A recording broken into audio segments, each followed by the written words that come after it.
వందనాలండి. ఈరోజు మనం మొదటి సమయాల గ్రంథం 9వ అధ్యాయాన్ని చదువుతున్నాం. ఈ అధ్యాయాన్ని చదువుతున్నప్పుడు సమూయేలు సౌలుని అభిషేకించిన విధానం మాట్లాడడానికి మొదటి వర్షంలో చూస్తే, అప్పుడు సమూయేలు తైలపు గుడ్డు పట్టుకొని సౌలు మీద తైలము పోసి అతను మొదలు పెట్టుకొని యెహోవాను అభిషేకించి తన స్వాస్థ్యం మీద అధిపతిగా నియమించున్నాడని చెప్పి ఇలా చేర్పించాను. కాబట్టి ప్రజలు పోయిన వారం చదువుకున్నాము, విన్నాము. మరి సౌలుని దేవుడు ఏ విధంగా ఎన్నుకున్నాడు అనేది ప్రజలకు ఇష్టమైన రీతిగా మరి సౌలు ఉన్నాడు కాబట్టి సౌలుని దేవుడు ఎన్నుకున్నాడు. అది ప్రజలు రాజు కావాలనుకున్నారు కాబట్టి మరి ఈ విధంగా ఎన్నుకోవడం జరిగింది. కాబట్టి సమూయేలుకి అభిషేకించమని చెప్పినప్పుడు దేవుడు మరి సమూయేలు అక్కడ అభిషేకించి స్వాస్థ్యం మీద అధిపతిగా నియమించాడని చెప్పి ఇలాగ సెలవిచ్చాను. ఈ సెలవిచ్చిన తర్వాత, అంటే అభిషేకించిన తర్వాత మరి ఈయనకి నమ్మకం కుదరడానికి అని అనుకుంటా. మరి కింద వచనాలు చూస్తే, ఇక్కడ 2వ వచనం చూస్తే, ఈ దినమా నీవు నా యుద్ధ నుండి పోయిన తర్వాత బెన్యామీను సరిహద్దులో సెల్సాహులో నుండి రాజుల సమాధి దగ్గర 2 మనుషులు నీకు కనపడతారు. వారు నీవు వెతకపోయిన అనుభవాలను దొరికినవని నీ తండ్రికి తన అనుభవముల కొరకు చింతింపగా నా కుమారుని కనుగొండకి నేనేమి చేశాను నీ కొరకు విచారపడదని చెబుతారు. తర్వాత నీవు అక్కడి నుండి వెళ్ళి తాబోరు మైదానంలోకి రాగానే అక్కడ బేతేళ్లకు దేవుని యొద్దకు పోవు 3 మనుషులు నీకు ఎదురుపడుతురు. ఒకడు 3 మేకపిల్లలను, ఒకడు 3 రొట్టెలను, ఇంకొకడు ద్రాక్షరసమును మోయితూ ఒకరు వారిని కుశలపరచని అడిగి నీకు 2 రొట్టెలు ఇస్తారు. అవి వారి చేత నీవు తీసుకునే వాళ్ళను. అంటే ఇక్కడ సమయంలో ముందుగానే, అంటే అభిషేకించిన తర్వాత, దేవుడు అభిషేకించిన తర్వాత ఆయనకి నమ్మకం కుదరడం కోసం మరి ఇక్కడ సమయాలు చెప్తున్నాడు. ముందుగా 2 కనపడతారు. అక్కడ ముందు మీ తండ్రి ఈ విధంగా అడుగుతున్నాడు, అవి దొరికినాయని చెప్పడానికి మరి ఇక్కడ ముందు చెప్తారు. తర్వాత ఇంకొకరు ద్రాక్ష 3 కనపడతారు. ఆ 3లో ఒకరు మేక పిల్లలను, 3 మేక పిల్లలను, ఒకడు 3 రొట్టెలను, ఇంకొకటి ద్రాక్షరసమును మోయిసు వస్తురు. వారు నిన్ను కుశలపరచి అడిగి నీకు 2 రొట్టెలు ఇస్తురు. అవి వారి చేత నువ్వు తీసుకునే వాళ్ళను. అంటే ఇవన్నీ కూడా సూచనలు అనేది ముందుగా సమయాలు తెలియజేయాలి. ఎందుకంటే దేవుడిని అభిషేకించాడు అని తెలియాలి అంటే మరి అతనికి దేవుడి గురించి అంత అనుభవ జ్ఞానం లేదు కాబట్టి, అంటే మరి సమూయేలు ద్వారా మరి సౌలుని అభిషేకించాడు. ఈ అభిషేకం నిజమా కాదంటే మరి సౌలు గురించి తెలుసుకోవాలంటే ఆయన దీర్ఘదర్శనం తెలుసు, కానీ అతనికి నమ్మకం పదం కోసం ఈ సూచన క్రియలు చేసి ఉండొచ్చు అని మనకి అనిపిస్తుంది. ఎందుకంటే ఎప్పుడైతే ఇవన్నీ కూడా నమ్మాడో, నమ్మినప్పుడు ఆయనకి ఏమొచ్చిందంటే, వాళ్ళు తర్వాత ఇలాగ పోవచ్చు ఫిలిష్తీయుల దండు కాపురముండు దేవుని కొండకు జరుదు అచ్చట ఊరి దగ్గరకు నువ్వు రాగానే స్వరమండలము, తంబూర, సన్నాయి, సితార వాయించు వారు వెనుక ఉన్నతమైన స్థలముల నుండి దిగి వచ్చు ప్రవక్తల సమూహము నీకు కనబడదురు. వారు ప్రకటన చేయించవచ్చును. యెహోవా ఆత్మ నీ మీదకు బలముగా దిగివచ్చును. నీవు వారితో కలిసి ప్రకటన చేయించుండగా నీకు కొత్త మనసు వచ్చును.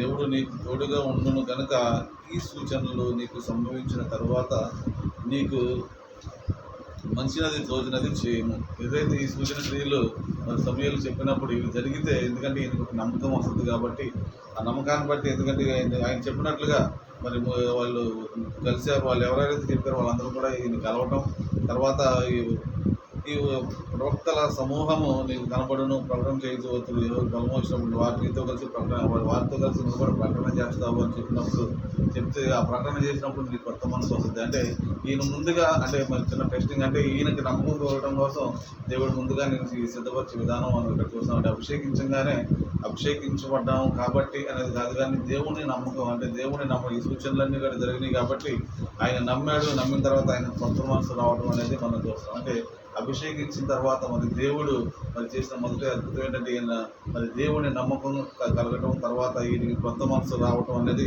మనం ఇక్కడ చూస్తాం. ఈ కొత్త మనసు వచ్చిన తర్వాత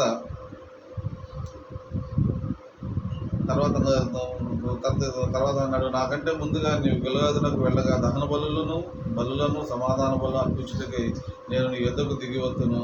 నేను నీ యొద్దకు వచ్చి నీవు చేయవలసిన దాన్ని నీకు తెలియజేయ వరకు 7 దినముల పాటు నీవు అతడు నిలువము. అతడు సమూయేలునొద్దకు వెళ్ళిపోవడానికి తిరగగా దేవుడు అతనికి కొత్త మనసును గ్రహించిన ఆ దినమనే ఆ సూచనలు కనబడిన. కాబట్టి ఈ విధంగా దేవుడు 7 రోజులు మరి ఆయనకి మరి యొక్క ఎందుకంటే చిన్న అంటే ఆయన ట్రైనింగ్ అనుకోవచ్చు. 7 రోజులు మరి సమూయేలు మాట వినడం, ఒక 7 రోజులు దేవుని సన్నిధిలో గడపాలి.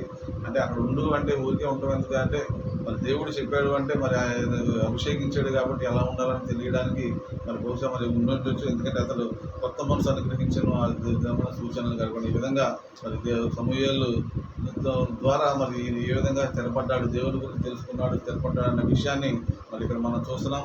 తర్వాత కూడా ఆ కొండ దగ్గర ప్రవర్తన సమూహం వచ్చినప్పుడు అతనికి ఎదురుగా దేవుని ఆత్మ బలంగా అతని మీదకి వచ్చాను. మరి వాళ్ళతో పాటు ఈయన కూడా మరి ప్రకటించడం అని చూస్తున్నారు.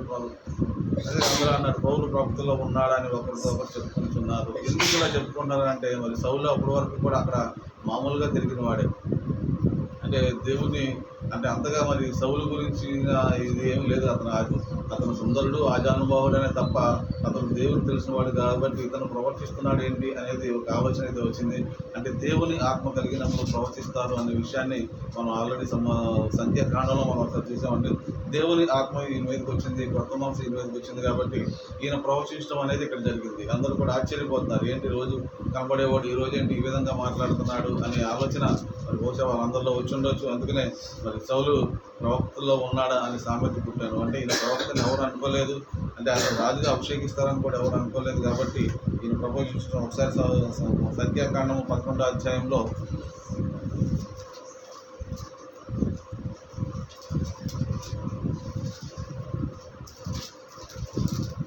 29వ వచనం చూస్తారండి. 28వ వచనము, మోషే ఏర్పరిచిన వారిలో నూను కుమారుడును మోషేకు పరిచారకుడైన యెహోషువ, మోషే నా ప్రభువా వారిని నిషేధింపమని చెప్పాను. అందుకు మోషే, నా నిమిత్తము నీకు రోషము వచ్చిన యెహోవా ప్రజలందరూ ప్రవక్తున్నట్లు యెహోవా తన ఆత్మను వారి మీద ఉంచునుగాక అని అతనితో చెప్పాను. అంటే యెహోవా ప్రజలందరూ ప్రవక్తలు అన్నట్లు, అంటే దేవుని బిడ్డలందరూ కూడా ప్రవక్తలు అవ్వాలి అని మోషే యెహోషువతో చెప్పడం అనేది జరుగుతుంది. అంటే దేవుని బిడ్డలందరూ కూడా అభిషేకం పొందుకోవడానికి, ప్రవచించడానికి, అందరూ కూడా ప్రవక్తలు అవడానికి దేవుడు ఇక్కడ అంటే ముందుగానే సంఖ్యాకాలంలో ఇజ్రాయెల్ ప్రజలకే దేవుడు చెప్తున్నాడు. మరి ఈ విధంగా మరి ఈయన ప్రవచించాడు అంటే దేవుని ఆత్మ ఈయన మీద బలంగా వచ్చింది కాబట్టి ఈయన ప్రవచించగలిగాడు అనేది మనం చూస్తున్నాం. ఎందుకంటే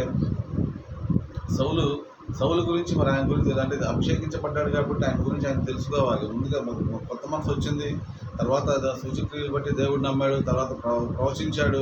ఆ తర్వాత చూస్తే మరి ఆయనకి ఏమొచ్చింది అనేది 14వ వచనం చూస్తే ఆయన పెద్దతండ్రులు వచ్చినప్పుడు నీకు సమూయేలు ఏం చెప్పాడు అన్నప్పుడు 16వ వచనంలో సౌలు గర్భంలో దొరికినవి అని అతడు చెప్పినని తన పెద్దతండ్రితో నేను కానీ రాజ్యమును గురించి సమూయేలు చెప్పిన మాట తెలుపలేదు. అంటే ఇక్కడ ఒక వివేచన కూడా ఈయనకు వచ్చినట్టుగా మనకు కనబడుతుందండి.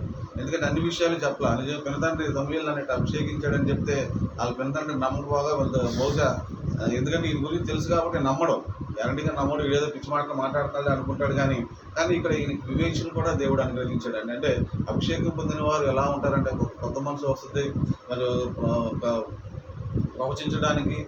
తర్వాత ఇక్కడ చూస్తే వివేచన వరం అనేది అంటే ఒక్కొక్కటిగా ఈయన నుంచి బయట వస్తున్నాయి. ఇవన్నీ కూడా ఇంకా అభిషేకం పొందిన తర్వాత ఈయనలో వచ్చే మార్పులు మనం అంటే దేవుడు ఈయన ఏ విధంగా పరిణితి చెందుతున్నాడు అనేది సంపూర్ణంగా ఈయన్ని దేవునిలోకి ఎలా తీసుకురావాలనేది మనం ఇక్కడ చూస్తున్నామండి.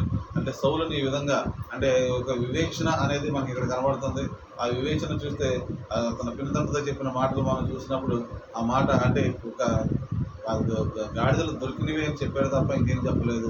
రాజ్యం గురించి చెప్పలేదు. అంటే ఆయన ఆల్రెడీ ప్రకటన చేశాడు, ఆల్రెడీ ప్రవచించాడు, మరి ఆల్రెడీ కొత్త మనసు వచ్చింది.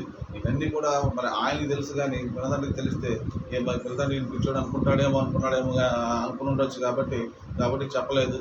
తర్వాత ఇక్కడ 17వ వచనం చూస్తే తర్వాత సమూయేలు మరి ఇజ్రాయెల్ ప్రజలందరినీ కూడా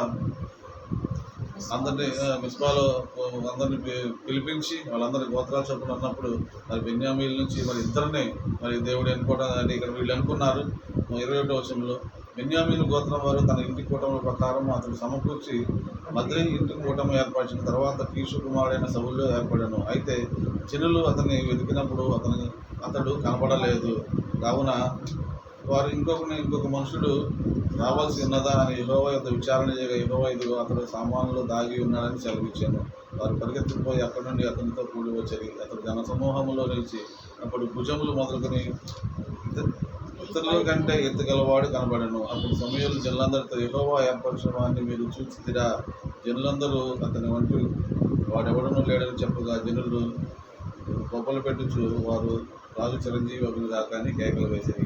ఇక్కడ ఆల్రెడీ దేవుడు అభిషేకించాడంటే రాజుగా, కానీ మళ్ళా ప్రజలను సమకూర్చి అంటే ప్రజల చేత ఎన్నుకోవాలి అనేది మరి దేవుడు ఇక్కడ మరి అభిష్టమైనట్టు ఉంది. కాబట్టి మరి ఎందుకంటే దేవుడు ఆల్రెడీ సౌలుని ఏర్పాటు చేశాడని చెప్పకుండా మళ్ళీ వాళ్ళందరినీ ఏర్పాటు చేసుకొని మళ్ళీ వాళ్ళందరినీ కూడా పిలిపించి వాళ్ళందరి చేత మరి ఏర్పరిచిన ఈ యొక్క సౌలుని తీసుకొచ్చి వాళ్ళ ముందు నిలబెడతాం అనేది మనం చూస్తున్నాం. అందులో మరి ఇద్దరు ఉన్నారు. మరి వీళ్ళిద్దరిలో కూడా మంత్రి ఇంటి కూటమి ఏర్పడిన తర్వాత కూష కుమారుడైన సౌలు ఏర్పడిన వీళ్ళిద్దరిలో కూడా మరి వీళ్ళిద్దరిని మరి ముందు పెట్టినప్పుడు వీళ్ళిద్దరు కూడా సౌలుని ఎన్నుకోవడం అనేది జరిగింది. ఎందుకంటే వాళ్ళు ఏం చూశారంటే మరి ఎత్తుని మరి ఆయన ఒక శరీర బలాన్ని చూసినట్టున్నారు. అందుకనే మరి అప్పట్లో మరి చీట్లు వేసేవాళ్ళు. మనం ఆల్రెడీ దేవుడు స్వాస్థ్యాలు అనుకున్నప్పుడు యెహోషువ చీట్లు వేసి వాళ్ళందరికీ మరి స్వాస్థ్యాలు పంచడం అనేది మనం చూస్తున్నాం. మరి ఈ విధంగా మరి చీట్లు వేసేదేమో తెలియదు, కానీ మరి ఈ విధంగా వాళ్ళందరూ కూడా అక్కడ ఎన్నుకోవడం అనేది జరిగింది. అంటే అక్కడ ఎలక్షన్ జరిగి ఉంటుంది. మరి దానిలో సౌలుని రాజుగా ఎన్నుకోవడం అంటే ఇది ప్రభు ముందుగానే అభిషేకించాడు, కానీ మళ్ళా ప్రజల్లో నుంచి కూడా మరి దేవుడు మరి సౌలుని నిలబెడతాం అనేది ఒక అధ్యాయంలో చూసినప్పుడు మనకు అర్థమవుతుంది. కాబట్టి ఈ విధంగా మరి దేవుడు ఎన్నుకున్నాడు, ముందుగా సౌలుని అభిషేకించాడు, తర్వాత ప్రజల చేత కూడా మరి సౌలు ఎన్నుకోవడం అనేది ఈ యొక్క అధ్యాయంలో మనం చూస్తున్నాం. కాబట్టి సౌలు ఈ విధంగా ఎన్నుకోవడం మరి అభిషేకించబడటం అనేది మనం ఒకసారి ఆలోచిస్తే నిజంగా అభిషేకం అనేది ప్రజలందరూ కూడా అభిషేకించవచ్చు. ఎందుకంటే ప్రజలందరూ కూడా అభిషేకాన్ని పొందుకోవాలి. పొందుకున్నప్పుడు ఏమొస్తుందంటే ఇప్పుడు సౌలుకి వచ్చినట్టు కొత్త మనసు వస్తుంది, సౌలుకి వచ్చినట్టు ప్రవచించే వరం వస్తుంది, వివేచన వస్తుంది.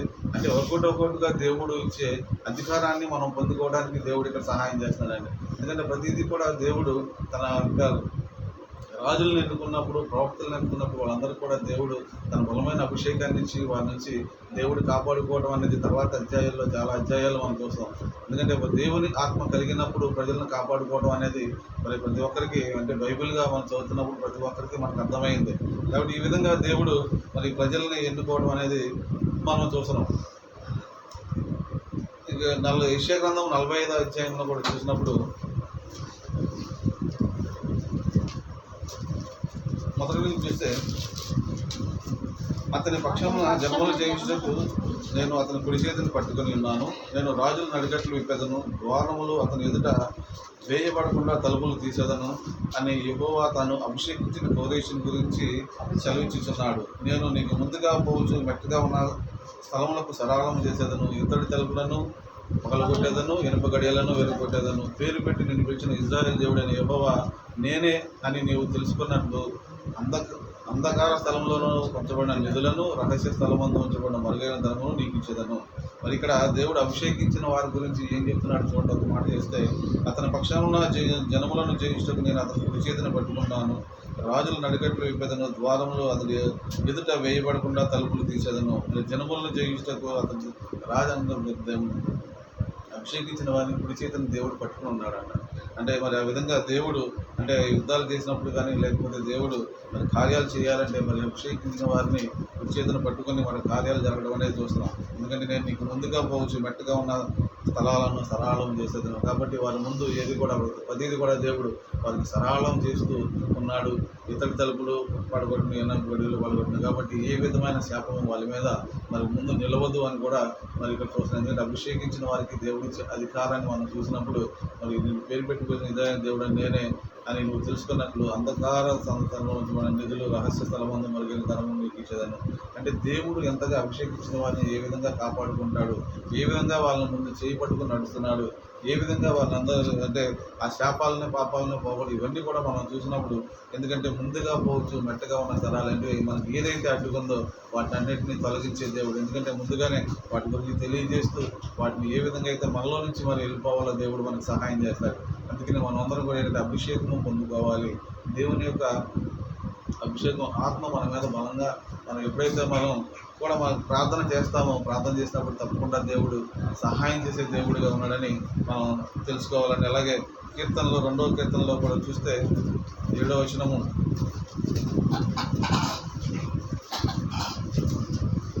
6వ వచనం అంటే, నేను నా పరిశుద్ధ పర్వతమైన సియోను మీద నా రాజును ఆసీనుగా చేసి ఉన్నాను, కట్టలను నేను వివరించదను. ఇలాగ సెలవిచ్చెను, నీవు నా కుమారుడవు, నేడు నిన్ను కనియున్నాను, నన్ను అడుగుము, జనములను నీకు స్వాస్థ్యముగాను భూమిని దిగంతముల వరకు సొత్తుగాను ఇచ్చేదను. కాబట్టి చెప్తున్నాడు, కట్టడలను నేను వివరించేదను, యెహోవా నాకు ఇలాగ సెలవిచ్చెను, నీవు నా కుమారుడు, నేను నిన్ను కని ఉన్నాను. అంటే అభిషేకించడం అంటే ఏంటంటే దేవుని బిడ్డగా మనం అభిషేకించడం, దేవుని కుమారుడిగా ఆయన మరలా అంటే నూతన మరి కొత్త మనసు రావటం అంటే మరలా నూతన జన్మ అనుభవంలోకి మనం వస్తున్నాం. అంటే పాతవి గతించడం అంత నూతనమైన అంటే మరలా మనం నూతనంగా జన్మించడం అనేది మనం చూస్తున్నాం. నూతనంగా జన్మించడం అంటే క్రీస్తులో జన్మించడం. మరి ఇక్కడ దేవుడు చెప్తున్నాడు, కట్టడలు నేను వివరించేదను, యెహోవా ఇలాగ సెలవిస్తున్నాడు, నీవు నా కుమారుడు, నేడు నిన్ను కని ఉన్నాను. ఎప్పుడు కని ఉన్నాడండి? ఎప్పుడైతే మనం అభిషేకం పొందామో, ఎప్పుడైతే దేవుని ఆత్మచేత మనం బలంగా ఉంటామో, దేవుడు మనం ఎప్పుడైతే అభిషేకిస్తాడో అప్పుడు తిరిగి మరలా రెండవ జన్మ అంటే నూతన జన్మ అనుభవంలోకి మనం వచ్చినప్పుడు దేవుని కుమారులుగా మనం మారుతామని ఇక్కడ వాక్యం సెలవిస్తుందండి.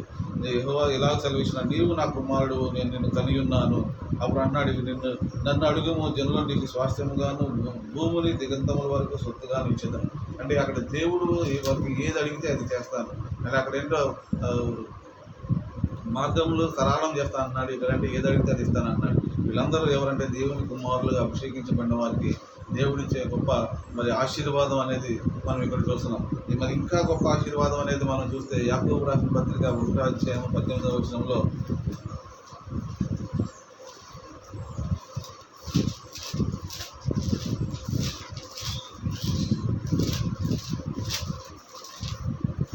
ఆయన తాను సృష్టించిన వాటిలో మనము ప్రతిఫలముగా ఉన్నట్లు సత్యవాక్యం చేత మనలను తన సంకల్పము ప్రకారము కనెను. మరి ఏ విధంగా కన్నాడు అనేది మనం ఇక్కడ చూస్తే ఈ రోజుల్లో మనం ఎలా మరి మారు మనసు పొందుతాము అనేది మనం ఆలోచిస్తే, ఆయన తాను సృష్టించిన వాటిలో మనం ప్రథమ ఫలంగా ఉన్నట్లుగా సత్యవాక్యం వలన మనలను సంకల్పం ప్రకారము కనెను. కాబట్టి ఎలా కన్నాడంటే సత్యవాక్యం వలన, అంటే దేవుని యొక్క వాక్యం మనలో ఉన్నప్పుడు, ఆ సత్యాన్ని మనం గ్రహించినప్పుడు, ఆ సత్యము మనల్ని నడిపిస్తున్నప్పుడు అన్నాడు, మనలను ఆయన సంకల్పం ప్రకారం కన్నాడు. కాబట్టి ఏ విధంగా కన్నాడు అంటే ఆ వాక్యం ద్వారా మనల్ని కన్నాడు. అందుకనే వాక్యాన్ని మనం ఎప్పుడు కూడా మరి ఎప్పుడైతే స్వీకరించి దాని ప్రకారం మనం కూడా ఆ యొక్క ప్రక్షాళన చేసి ప్రభు యొక్క రక్తాన్ని మనం ఆశ్రయించినప్పుడు ఆయన ప్రకారం మనం కన్నాడు. ఎలా కన్నాడంటే ప్రథమ ఫలముగా ఉండినట్లు. ప్రథమ ఫలం అంటే ఏంటంటే, ప్రథమ ఫలం అంటే దేవునిది. ఏదైనా సరే ప్రథమ ఫలం వచ్చినప్పుడు ముందుగా దేవుడికి ఇస్తారు. ఎందుకు ఇస్తారు అంటే దేవుని దాన్ని ఇస్తారు. కాబట్టి మనం అందరం కూడా దేవుని బిడ్డలుగా ఉండాలి అంటే మనం ఎలా ఉండాలంటే ఆయన సత్యవాక్యం అంటే వాక్యాన్ని మనం నమ్మాలి. వాక్యం ప్రకారం మనం నడుచుకున్నప్పుడు ఆయన మనల్ని తిరిగి మళ్ళా నూతన అనుభవం తీసుకొస్తాడు. మళ్ళీ మనకు కూడా కొత్త మనసు ఇచ్చి ఆయన కూడా ప్రథమ ఫలముగా ఉంచుతాడని వాక్యం సెలవిస్తుందండి. ఈ ప్రథమ ఫలంగా ముందు యేసు ప్రభువుని ఉంచారు, ప్రథమ ఫలంగా ఆయన లేచాడు అని 1 కొరింథీయులు 15వ అధ్యాయము కూడా మనం చూస్తాం 20వ వచనంలో. నేను ప్రథమ ఫలంగా ఆయన లేపాడు. ఆయన తర్వాత ప్రథమ ఫలంగా మనం ఉండాలని మరి ప్రభు మనల్ని కోరుకుంటున్నారు. 1 కొరింథీయులకు రాసిన పత్రిక 15:20లో చూస్తే, ఇప్పుడైతే నిద్రించే వారిలో ప్రథమ ఫలంగా క్రీస్తు మృతుల్లో నుండి లేపబడి ఉన్నాడు. మనుషుల ద్వారా మరణము వచ్చిన కనుక మనుషుల ద్వారానే మృతులు పునరుద్ధానం కలిగిన. ఆదామునందు అందరూ ఎలాగో మృతి పొందరు, అలాగనే క్రీస్తునందు బతికింపబడదు. ప్రతి వాడును తన వరుసలో బతికింపబడును. ప్రథమ ఫలము క్రీస్తే, తర్వాత క్రీస్తు వచ్చినప్పుడు ఆయన వారు బ్రతికింపబడదురు. కాబట్టి ప్రథమ ఫలముగా ఉన్నప్పుడు క్రీస్తు వచ్చినప్పుడు ఆయన కూడా ప్రథమ ఫలంగా ఉన్నవారు మరి బ్రతికింపబడతారు, లేస్తారు అని వాక్యంలో సెలవిస్తుంది. ఇవన్నీ కూడా దేవుడిచ్చే ఆశీర్వాదాలు. అంటే మనం ప్రథమ ఫలంగా ఉండాలి అంటే ముందుగా మనం అభిషేకించబడాలి. అభిషేకించబడినప్పుడు ఆటోమేటిక్గా మనం ఏంటంటే మనలో మార్పులు, దేవుడు మనకి ఆ యొక్క మార్పును మనకు అనుగ్రహిస్తాడు. ఏ విధంగా అయితే సౌలుని ఒకటిగా తను మార్చుకుంటూ వచ్చాడో మనలో కూడా, ఎందుకంటే దేవుని యొక్క ఆత్మ మన మీద బలంగా ఉన్నప్పుడు మన జీవితాలు కూడా మారుతాయి. మనం కూడా పాపం నుంచి, శాపం నుంచి విడుదల పొందుతాము, అనారోగ్యాల నుంచి విడుదల పొందుతాము. అంతేకాకుండా దేవుడు మరి చేసే పనుల్లో కూడా మరి ఎక్కడికి వెళ్ళినా కానీ ప్రతి మార్గం సరళం అవుతుంది.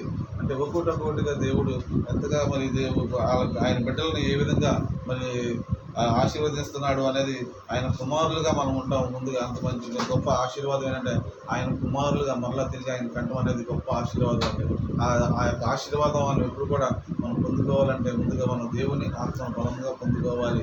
అందుకనే దేవుని ఆత్మచేత మనం నింపబడాలి. మరి ఎందుకంటే ప్రవచనాలైనా నిరర్థకపోతే అని వాక్యం సెలవిస్తుంది. ఎందుకంటే కొన్ని ఎందుకు నిజంగానే నిరర్థకపోతే, ఎందుకంటే చాలామంది ప్రవచనాలు చెప్తూ ఉంటారు. ప్రవచనం చెప్పినప్పుడు అవి నెరవేరినప్పుడు మనం ఎవరిని తిట్టుకుంటామంటే ప్రవచనం చెప్పిన వాళ్ళు తిట్టుకుంటామా, దేవుడిని తిట్టుకుంటామా? ప్రవచనం చెప్పిన తర్వాత దాని ప్రకారం మనం ప్రార్థన చేసుకోకుండా ఆయన ప్రవచనం చెప్పాడులే, మనం నిజంగానే ఇంకా ఏముంది మనకు జరిగిపోతాయిలే అని అనుకుంటే మరి అవి జరగవు. ఇంకా చాలామంది సేవకులు మన ఎలక్షన్ గురించి కూడా ప్రవచనాలు చెప్పారు. ఇప్పుడు 2 సంవత్సరాల క్రితం చెప్పిన ప్రవచనం అది. మరి ఇది ఇప్పుడు నెరవేరలేదు కాబట్టి అందరూ ఇప్పుడు ఆయన తిడుతున్నారు. అయితే 2 సంవత్సరాల క్రితం ఉన్న పరిస్థితి అది. తర్వాత 2 సంవత్సరాల తర్వాత ఇప్పుడు ఏమైంది అనేది మనం ఆలోచన చేయడానికి లేదు. కాబట్టి కొన్ని నిరర్థకం అవుతుంది. ఎందుకంటే ఆల్రెడీ బైబిల్లో నిరర్థకమైనవి కాబట్టి మనుషులు చెప్పి కూడా అన్నీ జరుగుతాయి అనేది కూడా మనకి నమ్మకం లేదు. అసలు అలానే కాకుండా జనవరి 1 రోజు మనం తీసిన వాగ్దానం కూడా ఏంటంటే బైబిల్ నుంచి తీసుకునే వాగ్దానం అది. మరి ఆ వాగ్దానం కూడా మనం నెరవేరాలంటే మనం ప్రార్థన చేసుకోవాలి. ప్రార్థన చేసుకోకుండా దేవుడు ఇచ్చిన వాగ్దానాన్ని పట్టుకుని దేవుడు మంచి వాగ్దానం ఇచ్చాడు, ఈ సంవత్సరం నన్ను దేవుడు ఆశీర్వదిస్తానన్నాడు, అన్ని విషయాల్లో దేవుడు ఆశీర్వదిస్తానన్నాడు అని చెప్పేసి మనం ఇంట్లో మొదలు కూర్చుంటే మరి ఆ వాగ్దానం, దేవుడు ఇచ్చిన వాగ్దానం మన జీవితంలో నెరవేరుతుందండి? నెరవేరదు. ఎందుకంటే అది ఆ వాగ్దానం కోసం మనం ప్రయాసపడాలి. ఏదైనా సరే వాగ్దానం వచ్చినప్పుడు, ప్రవచనం వచ్చినప్పుడు తప్పకుండా మనం ప్రయాసపడకుండా అయితే కార్యం జరగదండి. ఎందుకంటే లేకపోతే మనం కూడా ఎలా అయిపోతున్నామంటే న్యూ ఇయర్ రోజు మనం ఎలా అయితే దేవుని వాగ్దానాలు తీసుకుంటామో అలాగే వాళ్ళు అన్ని జనులు కూడా ఏం చేస్తారంటే ఆ పేపర్ ముందు ఎత్తుకుంటారు. ఫస్ట్ రాగానే పేపర్ పట్టుకుంటారు, రాశి ఫలాల కోసం ఎత్తుకుంటారు. ఏ రాశి అది ఎలా ఉంటాడు ఏంటనేది. అంటే మన పరిస్థితి కూడా అలా అయిపోయినట్టుగా అనిపిస్తుంది నాకు. ఎందుకంటే వాగ్దానం చూసుకుంటాము, దాని ప్రకారం మనం ఎలా జీవించాలి అంటే మనం దేవుడు ఈ సంవత్సరం నాకు ఈ వాగ్దానం ఇచ్చాడు, దీన్ని నేను స్వతంత్రించుకోవాలని ఆలోచన అనుకున్నప్పుడు తప్పకుండా ఆ వాగ్దానం కోసం ప్రయత్నం చేస్తాము. అలాగే అన్ని ఏం చేస్తారు, అది చూసుకుంటారు, ఈ సంవత్సరం నాకు ఇట్లా ఉంటుంది అనుకుంటారు. మనం కూడా వాగ్దానం చూసి మన జీవితం ఇట్లా ఉంటుంది అనుకుంటే దానికి దీనికి సంబంధం లేకుండా అయిపోతుంది. కాబట్టి మనకి దేవుడు మనల్ని స్పెషల్గా ఉంచాలి అని అనుకున్నప్పుడు తప్పకుండా దానికోసం మనం ప్రయాసపడాల్సిన అవసరం అయితే చాలా ఉందనేది మనం ఇక్కడ తెలుసుకోవాల్సిన విషయం చాలా ఉందని. కాబట్టి ఇక్కడ సౌలును దేవుడు ఎందుకు అన్ని కూడా మరి ట్రైనింగ్ చేశాడు అంటే మరి ఆయన ముందుగా దేవుణ్ణి తెలుసుకోవాలి. దేవుణ్ణి తెలుసుకున్న తర్వాత ఆ సూచక్రియల ద్వారా దేవుణ్ణి తెలుసుకున్నాడు. తర్వాత ఒక్కొక్కటిగా ఆయన జీవితంలో మరి మార్పులు రావడం అనేది జరిగింది. మన జీవితాల్లో కూడా మనం కూడా మన అందుకనే మేడగది అనుభవంలోకి వచ్చినప్పుడు శిష్యులు ఏ విధంగా మరి ఆత్మచేత మరి ఆత్మను పొందుకున్నారు, వాళ్ళందరూ ఎలా ఉన్నారు అనేది మనందరికీ తెలిసిన విషయమే. ఆ విధంగా మనం కూడా మరి దేవుని ఆత్మచేత నింపబడాలని ప్రభు పేట కోరుకున్నాను. తర్వాత మరి సమూయేలు గ్రంథం 10వ అధ్యాయంలోనే 25వ వచనం తర్వాత సమూయేలు రాజ్యపాలన పద్ధతిని జనులకు వివరించి ఒక గ్రంథమందు రాసి యెహోవా సన్నిధిని ఉంచాను. అంతటా సమూయేలు జనులందరి వారి ఇంట్లోకి పంపివేశాను. అభిషేకించిన తర్వాత వాళ్ళందరూ కూడా సమూయేలు ఏం చేశారంటే రాజ్య పాలన పద్ధతిని జనులకు వినిపించి ఒక గ్రంథమందు రాసి యెహోవా సన్నిధిని దాన్ని ఉంచాను. ఈ విధంగా అంటే రాజ్యాన్ని అప్పటి వరకు రాజులు లేరు, ఈయన రాజుగా అభిషేకించబడ్డాడు. రాజుగా అభిషేకించబడిన తర్వాత మరి రాజు ఎలా ఉండాలి, ప్రజలు ఎలా ఉండాలి అనేది మరి ఇక్కడ ఈయన రాశాడు. ఆయన రాసి వినిపించడం అనేది మనకు జరిగింది. అంటే మరి ఈ రోజుల్లో మనం చూస్తే నిజంగా మరి అంబేద్కర్ రాసిన రాజ్యాంగాన్ని బట్టి మనం అంబేద్కర్ని ఎంతగా పొగుడుతారో, ఎంతగా అసలు ఆయన గురించి మరి ఎప్పుడో 14వ తారీఖున ఒక పండగ వాతావరణం వచ్చేస్తుంది. అలా కాకుండా ఆ విగ్రహాలు పెట్టి రకరకాలుగా ఆయన చేసేస్తారు. కానీ ఇక్కడ సమూయేలు చూసినప్పుడు అలా మొదటగా రాజ్యాంగాన్ని రాసింది ఎవరంటే ఇక్కడ సమూయేలుగా మనకు కనబడుతున్నాడు ఇక్కడ. ఎందుకంటే ముందుగా రాజుగా వచ్చాడు కాబట్టి అది చెప్తున్నాడు. తర్వాత సమూయేలు రాజ్యపాలన పద్ధతిని జనులకు వినిపించి ఒక గ్రంథంలో రాసి యెహోవా సన్నిధిని దాన్ని ఉంచారు. అంటే ఎలా పాలించాలి, ప్రజలు ఎలా ఉండాలి అనేది ఒక గ్రంథంగా మరి సమూయేలు రాయడం అనేది మనం ఇక్కడ చూస్తున్నాం. రాసి ఉంచాడు. ఈరోజు నిజంగా మరి సమూయేలు నిజంగానే ఇక రాజ్యాంగాన్ని రాశాడు అని అన్ని దీనిలు చెప్తే వింటారా అంటే ఎవరో అనుకో. ఎందుకంటే మనకే సరిగ్గా తెలియదు రాజ్యాంగం రాసింది అంబేద్కరే అని అనుకుంటాం. కానీ ఆల్రెడీ బైబిల్లో అంతకుముందు రాసే ఉంది, ఇప్పుడో రాశారు ఈ రాజ్యాంగాన్ని అనే విషయాన్ని మరి ఇక్కడ మరి ఈరోజు మరి సమూయేలు రాశాడు అనే విషయాన్ని మరి ఈరోజు ఇక్కడ వాక్యం ద్వారా తెలుసుకోవడం మరి చూస్తున్నాం. కాబట్టి అంతా సమూయేలు జనులందరినీ ఇంట్లోకి పంపివేశాను. సౌలు గిబియోనులో తన ఇంటికి వెళ్ళిపోయిన దేవుని చేత హృదయ ప్రేరేపణ నొందిన శూరులు అతని వెంట వెళ్ళేది. నిజంగా మరి రాజు వెనకాల ఎవరు వెళ్ళారంటే హృదయ ప్రేరేపణ కలిగిన వారే వెళ్ళారు. కానీ పనికిమాలిన వాళ్ళు ఎవరు వెళ్ళారంటే దేవుడు అక్కడ ప్రత్యేకించబడిన అంటే అక్కడ ప్రత్యేకత అనేది అభిషేకించిన వాడిని ప్రత్యేకించడం అనేది కూడా మనం ఇక్కడ చూస్తున్నామండి.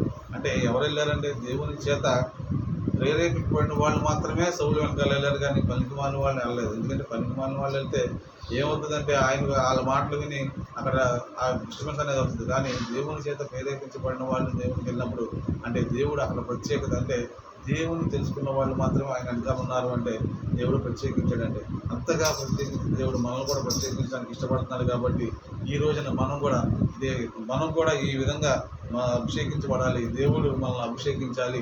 ఆయన ఆత్మచేత మనం నింపబడాలి. ఆత్మచేత నింపబడిన సౌలును అంటే అటు ఇటుగా తిరిగే సౌలునే దేవుడు అభిషేకిస్తే మరి ఏ విధంగా తన మార్పు చెందాడో మరి మనం కూడా మరి ఆ దేవుని ఆత్మచేత నింపబడినప్పుడు మనం కూడా ఆ మార్పు అనేది మనలో రావాలి. ఎందుకంటే మనం కూడా దేవుని కుమారులుగా ఉండాలి, ప్రథమ ఫలంగా ఉండాలి అని ప్రభువు మనల్ని కోరుకుంటున్నాడు. యోవేలు గ్రంథంలో కూడా చెప్తున్నాడు 2వ అధ్యాయము, ఇలా అందరి మీద ఆత్మను కుమ్మరిస్తాను అని మరి దేవుడు చెప్తున్న మాటలు మరి ప్రతి ఒక్కరిని మరి దేవుడు అభిషేకించడానికి మరి సిద్ధంగా ఉన్నప్పుడు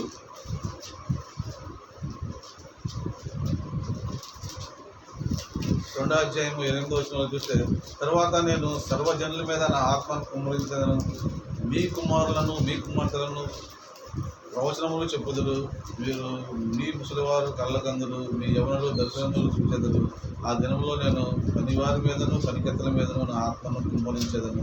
కాబట్టి ఈ విధంగా యోవేలు గ్రంథంలో దేవుడు చెప్పిన మాట, ప్రతి ఒక్కరి మీద నా ఆత్మను కుమ్మరిస్తాను. కుమారుల మీద, కుమార్తెల మీద, పనిగట్టుల మీద, ముసలివాళ్ళ మీద, ప్రతి ఒక్కరి మీద ఆత్మను కుమ్మరిస్తానని చెప్పిన దేవుడు ఈరోజు మరి మనం కూడా ఆ ఆత్మ చేత మనం నింపబడాలని, మనం కూడా మరి దేవుని ఆత్మ మన మీద కుమ్మరించబడాలి. మరి సౌలును అభిషేకించిన దేవుడు ఈరోజు నిన్ను నన్ను కూడా అభిషేకించడానికి మరి సిద్ధంగా ఉన్నాడు. ఎందుకంటే మోషే కూడా అన్నాడు, ప్రజలందరి మీద, దేవుని బిడ్డలందరి మీద దేవుని ఆత్మ ఉంటుంది, వాళ్ళందరూ కూడా ప్రవచిస్తారని. మనం కూడా దేవుని బిడ్డలుగా మరి అనేకమైన మరి వాగ్దానాలు మనం కూడా తీసుకున్నాం. ఒక రాజుగా ఉన్నట్లు యాజక సమూహంగా దేవుడు మనం అభిషేకించాలని మనం చూస్తున్నప్పుడు మనం కూడా ఆశీర్వాదం పొందుకోవాలంటే మనం కూడా ప్రయాస అనేది మనకు చాలా అవసరం అండి. కాబట్టి దేవుని విషయంలో మనం ప్రయాసపడి ఆ యొక్క వాగ్దానాన్ని మరి 2 సార్లుగా దేవుడు మనకి ఇచ్చాడు మన సంఘానికి. కాబట్టి ఈ విధంగా మన వాగ్దానాన్ని స్వతంత్రించుకోవాలంటే ప్రయాసపడి దేవుని ఆత్మచేత నింపబడాలి. నింపినప్పుడు మనం కూడా ప్రతి మార్గం మనకు సరళం అవుతుంది. ప్రతి ఎనుపగడిగా తల్లిని కూడా మన ముందు పగలగొట్టబడి మన మార్గం సరళం చేసే దేవుడు మన కొరకు దాచబంధించిన ప్రతి నిధిని కూడా దేవుడు మనకు అనుగ్రహిస్తాడు. అలాంటి గొప్ప ఆశీర్వాదాలు జీవనంలో మనందరం పొందుకోవాలంటే దేవుని ఆత్మచేత నింపబడాలని మరి ఈరోజు మనం సౌలుని అభిషేకించిన తర్వాత ఏ విధంగా అయితే మారు మనసు పొందాడో ఆ విధంగా మనం కూడా మారు మనసు అనుభవంలోకి వచ్చి దేవునికి సమీపంగా రావాలని కోరుకుంటూ దేవుడు దాని కోసం జీవించింది.